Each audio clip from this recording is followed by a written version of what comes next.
Let's talk about some Rajah Jackson. This guy constantly in the headlines. And we don't really need to recap what happened. I assume everybody has seen the clip. Watch our video.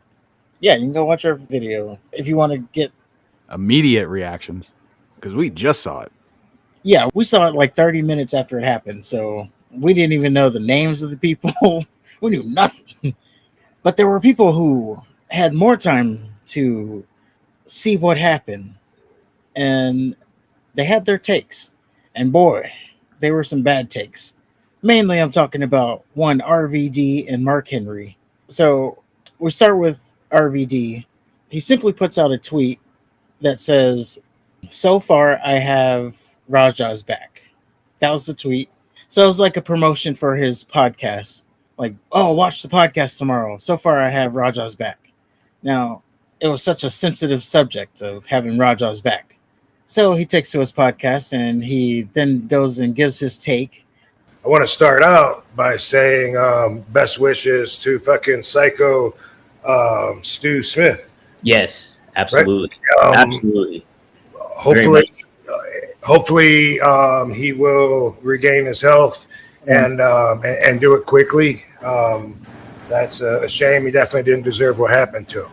Now, if you're wondering if you're a basic thinker, if you thought that me saying that was somehow hypocritical because my text said that I back Rajah, then you are one of the basic thinkers that can't understand how those can both be true in the same universe. I'm not picking a side. If I did, I'm not even saying it would be Rajah's. All I'm saying, it's like when JR said that Vince was looking ugly, and then he said, well, that's the pot calling the kettle black. One has nothing to do with the other, right? Mm-hmm. So I'm not saying that this guy Stu deserved what happened to him by saying that I got Rajah's back. So when I wrote that on Twitter, X, I hadn't seen all the hate that this kid's got. You know, I'd seen that he was really taking over YouTube. All the videos were talking about it. He had a lot of hate there,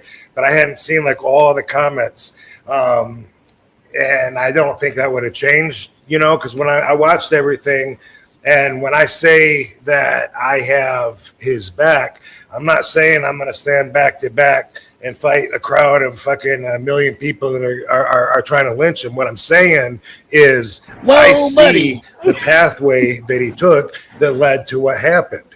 Now, I'm sure I'm not the only one that sees what happened, but with basic thinkers, you have to wonder and assume they're probably taking out some facts, because RVDology tells us there's always a bigger picture. Right. Always. And there's a bigger picture than I know. And maybe when we go over it and break it down, maybe you'll learn some stuff you didn't know. I'm sure that Psycho Stu knows more than I did, and we'll get than I do now. And we'll get to that as well. We're going to break everything down. So best wishes. That was fucking brutal. Mm-hmm. It did look very violent. There could definitely be some serious damage from something like that. First off, and I'm only saying this to open up some minds out there. If Psycho Stu would have hit him with the can in the back, and I don't know if he knew it was coming or not. You know, the story out there is that Rajah didn't know that he was going to get hit with a can. The way he reacted kind of looked like he didn't know he was going to get hit with it. If that is the story, then let me just pose this question. If Rajah would have punched Stu in the mouth right then, how many people would then say, well, then that's fair, then he deserved it? Because I do agree to Bob Holly it and then wait until you're in the ring and, you know, expecting cooperation to do it isn't the right move. But if anybody said, well, you know what, if he didn't expect it and someone hit him with a can and he punched him in the mouth, I think I would have been all right with that. Let me ask you this. What if that one punch would have knocked dude out? He hit the back of his head. The punch knocked his teeth in, and he's laying on his back, unconscious, and he's choking on his blood and teeth from one punch that was delivered immediately after the crack. Does that change anything? If you want to watch the whole thing, you can go to RVD's channel. Damn, never watched the whole thing. Shit. It's a 43-minute video, so yeah, it'd be like a 4-hour video if we, play a little bit and pause it. Anyway, let's start there. Again, bad take. It's just going to get worse from there. That question that he asked there, like if he had immediately responded from the can, like hit him right there, and then all that happened. Yeah, that does change things because one, he addressed the situation immediately instead of just waiting and then doing it when dude wasn't ready. And then after one punch and it fucks him up that badly, I think there's still consequences, but I don't think the perception would be as bad. Be like, oh man, that's unfortunate. Yeah, I think it would have been maybe a little bit more split. Like, you got hit. Now, as I've learned from Jim Cornette, there's no such thing as a gimmick can, which a lot of people were trying to say that it was a gimmick can. Jim Cornette says there's no such thing. So it was a real can, but it was open. So yeah, it was an open can. If you do it right, it wouldn't hurt that much. It could poke you. Yeah, maybe cut you a little bit, but yeah, if you do it right, it's not going to hurt as much as, like a closed can. So he hits him with a can, and then he retaliates right there. Yeah, maybe the line split a little bit more, but I don't think it's a problem. People might say he overreacted if he did that, but it doesn't turn into attempted murder and all that stuff that people are saying. Yes. And yeah, I think ultimately where people have the problem, and maybe Rob Van Dam didn't see this part, was the fact that he accepted the apology and then he got his revenge. I think there were multiple apologies. Yeah, there was the first apology, which he didn't accept that one. So Rob Van Dam, he's saying, oh, there's two sides of the story or whatever. The only problem is the whole thing, the entire thing, was caught on stream. Yeah. So you could actually watch. Maybe you don't hear what Stu's saying, but you hear everything because he recorded it all. So I think everybody agreed that the fact that Stu walked up to somebody he didn't know and hit him with a beer can, that's stupid, and he shouldn't have done that. However, for the other guy to wait, get all riled up, and then attack the guy when the guy thought they were going to do something together, and then put him in the hospital, that's where the issue is. Yeah, I think it was the 22, 23 punches. That's where the issue is. And the only person to try to help him was a minor? Yes. Like, even if it had went as far as he gets in the ring, he does the slam, and then maybe one punch, like that's the get back, that's the receipt. Yeah, it would have been, oh, you went too far, but... Yeah, it'd be a totally different conversation. Yeah. But the fact that he went in there, punched him 22 times. Oh, and by the way, before that, he accepted the apology. Did you happen to see, like, the build-up? I don't know the timeline, but I saw Rampage call his son and then make fun of him for hugging on Psycho Stu. Oh, you hugging on men in tights. And basically insinuating that he's gay now. Yes. He's like, I saw you hugging up on a dude in booty shorts, living out your sexual fantasies. I saw the clips of Raja on stream basically crunking himself up. I'm going to just get on him and keep hitting him until they pull me off. Always wanted to beat up a professional wrestler. Yes. And again, all caught on stream. But it was that part there. So his dad calls. Now, his dad was also on stream. So you can kind of chalk that up to maybe he was just putting on for the stream. He's being an entertainer, so he's making fun of his son in that way. I've heard that, like, that's just like their dynamic on stream. It's like they're best friends as opposed to father and son. Okay. So going as far as calling him gay, like... I do know he had a conversation with his son regarding the incident, and then his son reacted like an idiot. So you can say he played it up for stream or whatever, but the consequences are still the same.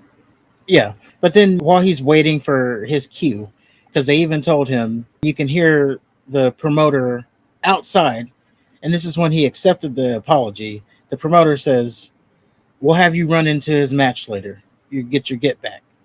And then that's when he's like, Okay, I accept the apology. I get my lick back later. But then he's in the venue and he's waiting for his cue. And yes, this whole time he's like looking at his chat, reading his chat. Oh, why you let that guy bitch you like that? Oh, you're a little bitch. You should have handled it right then. So the chat is now adding fuel to the fire. A lot of people said, how are you going to let 12-year-olds get you to this point? I don't know. People are too damn comfortable with stream, too connected. IRL streaming is just something that needs to go away. In my I just opinion. can't imagine anybody that interesting. Maybe Ozzy. They're not that interesting. Well, maybe yeah, Ozzy. I'm not saying that, but I'm saying like the people who do the IRL streams, they're not that interesting. They're like going to fucking grocery store. Yeah. Oh, I'm going shopping, and then I'm gonna cook the meal that I just shopped for. Like, why do I want to see Rampage Jackson be a normal guy? Yeah, he's at the bowling alley, and it seems to always be driving in his streams. Most of his clips are him in a car going somewhere. And That then, sounds entertaining. A UFC fighter sitting in a car. well, people watch him, I guess. But yeah, he's getting gassed up on stream, and then he finally runs in. And then that's where the 22 punches come in, on an unconscious person. I'm not taking RVD's side. Let me put that. But I'm saying is I can see how he gets to a conclusion because he's a UFC fighter. He's not a wrestler. And if you watch the stream, they're using a bunch of wrestling terms like you can get your receipt later. Well, he doesn't know what a receipt is. Like maybe to him, 22 punches to someone unconscious is a receipt. That's stupid. Even in the fighting world he's from, 22 punches wouldn't fly. In no world does somebody allow you to hit somebody unconscious 22 times. And if Yeah. you don't have a moral compass that says that's fucked up and you shouldn't do that, then I don't know what to tell you. There's no Well, you should justification for that. If Homeboy wanted to get physical, he should have done it right then and there. Instead, he waited and did it like a coward. And then he wanted to walk around like a badass. I'm sorry, people who insulted me. Put me down. Roar. Did the cliche black man thing where he walks around like a caged animal. Don't mess with me. Yeah. Oh, I've been disrespected. All's fair now. Yeah, you said something that hurt my feelings. Now I can put you in the hospital. Yeah, now I can attempted murder you on stream, recording the whole thing because you said something to me. You said a word. But then we now have Mark Henry. He also weighed in on it. He was talking to TMZ and they got his opinion on it. I wouldn't say he takes the same route as RVD. If you hear RVD, it almost sounds like he was just trying to promote his show. Maybe he used the wrong words with saying, I got his back. He's just trying to promote the show. But then we get to Mark Henry, who's very much didn't mince his words because he wasn't promoting. He went on camera and just spoke his piece. Let's go ahead and hear what he says about it. How bad a look is this for the sport? Just everybody seeing this, and I believe the school is a WWE ID program. It's not a bad look. It's not that's not the ID program. First of all, the ID program is so well polished and so well tempered that you would never have that problem in their system. Secondly, it's not a bad look for pro wrestling. It's a bad look for the company that he performed at, and it's a bad look for him, and it's a worse look for the guy that got beat up because now we know you can't fight. And back in the old days, if you lost a fight, you lost your job. So those, maybe those days are over too. But in the modern sense, just to correct you, that doesn't supposed to happen, and it shouldn't ever happen. On both sides, have enough respect for the business. Hey, this dude is acting up. I'm gonna give him a pass today, but you need to get him in order because if I wanted to take his head off, I could. And then the older guys that sit around drinking at the building before the game, before the show, you get rid of every one of those guys that's like that. The journeyman drug addicts, alcoholics, wanna be tough guys, get rid of them. They don't fit the mold for the business anymore. I would never hire them at All Caribbean. If a guy showed up to my show drunk or was sitting outside in the parking lot drinking before the show, he would never work for me. In your mind, the incident that happened backstage that set this up is Psycho Stu more to blame for this even happening once they got in the ring? If indeed what I saw was what I saw, which is people before the show, during the daytime, drinking and intoxicated or partially intoxicated, regardless, and you're bust a bottle over a guy's head, and talk trash like that guy was not going to do nothing, yeah, you're at fault. Because if he'd have put his hands on me, it would have happened in the parking lot right there By the way, this is the stream messing for the up. This is not. craft. And like I Yes. said, if you go to Orlando to NXT, where it's the most polished system in the world for athletes, that people recognize the athletes that go to the performance center, they're told right off the bat, hey, we zero tolerance. If you got a problem with somebody, you come to me first and let me handle it. You don't handle it yourself. Does stuff like this happen? That's the best way to have it. So yeah, that's what Mark Henry. I guess he's putting the blame on Stu, being as he's the professional, and Raja was the, lack of a better term, guest there. So that was his L take. And again, it wasn't a bottle, so there's already that. It was a can. Well, right off the bat, he said you never have a problem with that in the WWE ID system, but you just had that problem in the WWE ID system. He said that, well, all we learned was that the guy can't fight. The guy can't fight after basically getting sucker punched, after apologizing, after thinking everything's cool now. And those days are long over. Henry in AEW knows that most of all. How many legit tough guys are in AEW?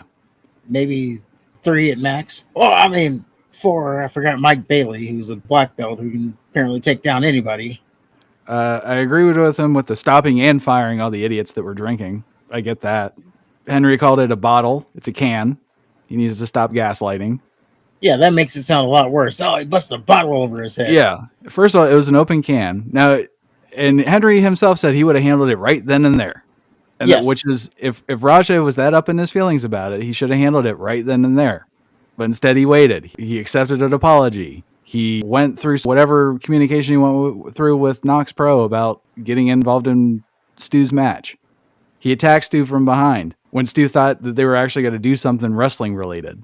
Everybody knows wrestling ain't real. Well, from what I gather, him running in the ring, the slam, that was all part of it. The punches afterwards, that was, again, maybe he should have, throw one punch. Public perception wise, he probably could have got away with one punch. There'd be a couple of people say, oh, that's too far. What are you doing? But certainly not to the level of, wanting this guy's head on a platter. Yeah, that's the thing about the fight. He's like, oh, if you would have lost the fight, you'd have lost your job. Well, this wasn't much of a fight because from the takedown, that was pretty much a wrap on the situation right there. He was already out. So there wasn't too much of a fight when the guy's unconscious. Oh, you can't beat someone's ass while you're unconscious? You're fired. Pussy. What's wrong with you? If I was unconscious. Yeah, that's the part he's missing, is the guy was already gone from the first slam. So he couldn't defend himself. He couldn't fight back. There was nothing he could do. I get the people that are saying that Stu set off the chain of events. Because if he would have never hit what's-his-face over the head with the can, never would have happened probably. A misunderstanding, but he apologized. Yeah. And it was accepted. That's the thing. But in no way does that justify anything. Yeah, I do agree, though. It's some of the promoter's fault, and the promoter being the Samoan guy, who was probably Rakishi's something, cousin or brother or something. Just say cousin. They're all cousins. Yeah, it was some of his fault. So you see this happen, and then you immediately, we're going to have you go in his match later. Like, you already know it's an issue, because he's like, I'll fuck him up right now. Everybody involved is in the wrong. Except for the minor that tried to pull Raja off while the other grown men were watching it happen. Nobody did one thing right. Here's another thing that I have a question of. So he gets there, the can spot happens, and then the guy says, "Oh, we'll just turn it into an angle, turn it into a work." Well, when the can thing happened, there was no one there but the talent. So you're putting on a show. The fans aren't going to know what the hell's going on. And then when he runs into the ring, like they're setting up an angle for something no one saw. But Duh, you're supposed to go on Nox Pro's Twitter page to find out the backstory of the storylines, just like WWE. Oh yeah. Where's your fucking head at? Like, oh yeah, you got to watch his kick stream to know why he jumped. But yeah, that was just a. What do you mean angle? There's no one there. Well, I don't understand. You see a pissed off individual that won't accept an apology. Hey, let's go ahead and put him in an angle. We'll make money off of it. Sell tickets. Yeah, and I was thinking maybe like they're just trying to avoid some kind of legal issue. And that's fine, but you saw him overreact that way because, again, it was an open beer can. And he wanted to fuck Stu up for it. Yeah. So you saw that reaction. I don't think the response to that reaction is, hey, let's go ahead and include him into the show. Especially after he rejected the numerous apologies. And only accepted it when he realized that he was going to be part of the show and he could get his get back. Yeah, he accepted it at that point. So whoever decided that he should be part of the show is an idiot. Yeah, and that's the cousin guy. I don't know. It was just handled badly all the way around. From start to finish. Stu shouldn't have hit somebody he didn't know. He assumed it was another wrestler or whatever, but the important, especially in today's day and age, you need to make sure that whoever you're working with is in on it. Yeah, he made a big jump there, Stu. When Raja got there, AJ Mana, who's the guy in the cowboy hat, who actually told him to get his receipt, which everybody piled on him, by the way. And he also got fired from both Nox Pro and his day job because he was the one that said, when you get in there, give him a receipt. He was like, you remember what a receipt is, right? Tag his shit. Give him a receipt. So he made it a lot worse too. But he's a friend of Rampage Jackson. So he invited Baby Rampage to the show. And then he was streaming it because he's a kick streamer. He's going to a show. It's like, oh, here's my stream for the day. I'm going to record going to the show. So Stu, he sees this guy get out of the car with the camera crew, and he's backstage, or he's there in the parking lot meeting all the talent. At one point, Raja's like, hey, where's this guy at? And then that's where Stu jumps in and is like, you should be worried about Psycho Stu.